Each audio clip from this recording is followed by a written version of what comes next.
Hey guys, welcome back to another video. Today we will be talking about two new polls coming out of Rasmussen Reports, which is a Republican-leaning organization that shows Kamala Harris leading in the battleground states of Pennsylvania and Michigan, two extremely critical battleground states, hugely important in the presidential election.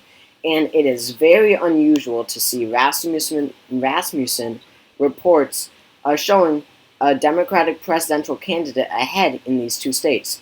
So, if you are unfamiliar of Rasmussen reports, that is not weird at all, because it is very much an outlier when it comes to polling. They are never trusted with their polling. They are obviously, as I said before, a very Republican leaning organization, very intertwined with the Republican Party and Republican viewers. They do it's not just polling. They also have like a show type thing on YouTube. I don't know, but they have Republicans watching their videos, so they tend to be very biased when it comes to their methodology. They are not included in 538's forecasts whatsoever because of that fact, and they are discounted by many nonpartisan polling aggregates because of their bias towards the Republican Party. As you can see in the 2020 election, Rasmussen said that Joe Biden would win the popular vote by 1%. He ended up winning by 4.5%. Now, yes, there are polls that are 3.5 percentage points off, like this was.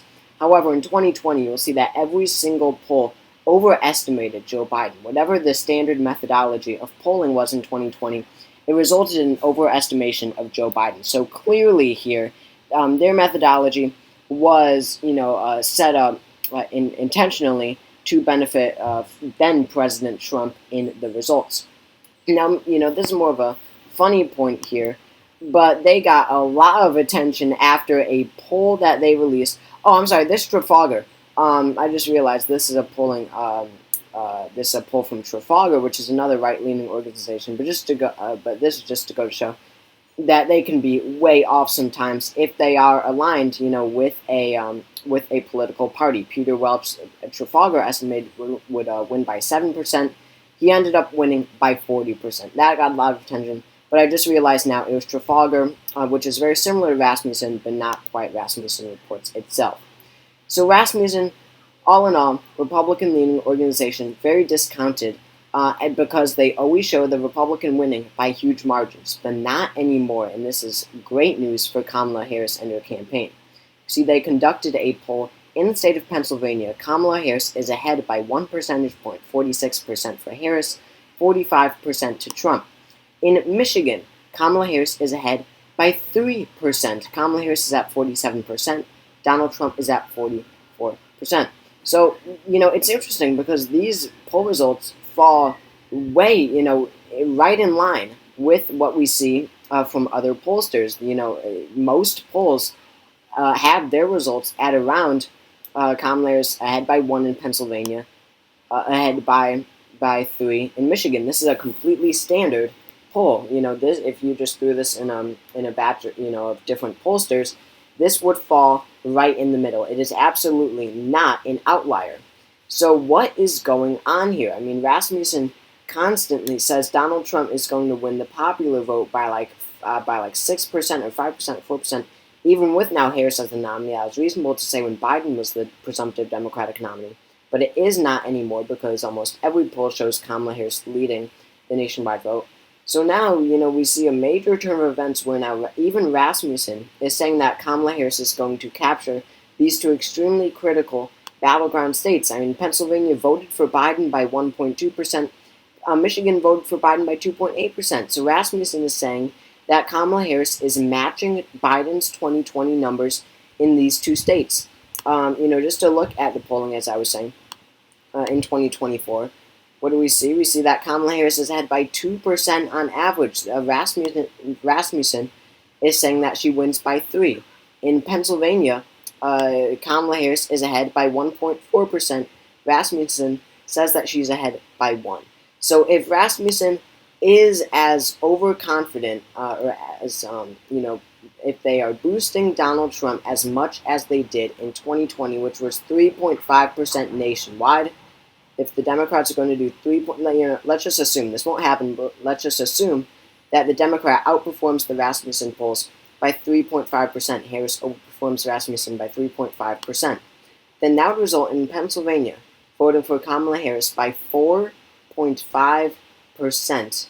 Not a landslide, but in terms of Pennsylvania politics, nearing a landslide. In Michigan, she would win by 6.5%. That's way more, of course, in both states than the 2020 margins, but that's entering likely margin territory for Michigan, approaching likely margin territory in Pennsylvania for Kamala Harris, and already after the safe states, they're at 260 electoral votes. So close. And if Michigan is going, almost 7 points for Harris, Pennsylvania almost 5 points for Harris, then you bet Wisconsin, Nevada, Arizona, Georgia, by some margins, are going to Kamala Harris. And yes, looking at the polling, North Carolina looks even in polling, then even North Carolina would go as well. So, I've been saying that I doubt polls will overestimate the Democrat, the Democratic candidate, as much as they have in the past in 2024.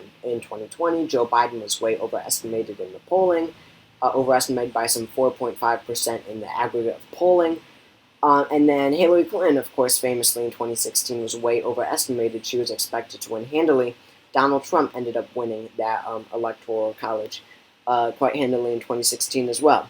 So, Rasmussen is saying, I've been saying that, but getting back to my point, that the Democrats, I believe that Kamala Harris won't be as overestimated, maybe a little bit, but not as overestimated as the Biden was in 2020 and as Hillary Clinton was in 2016.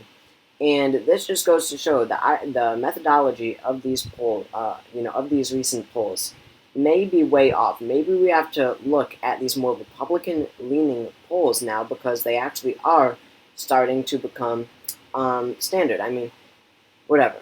I'm trying to explain something, but I can't really get it out in words.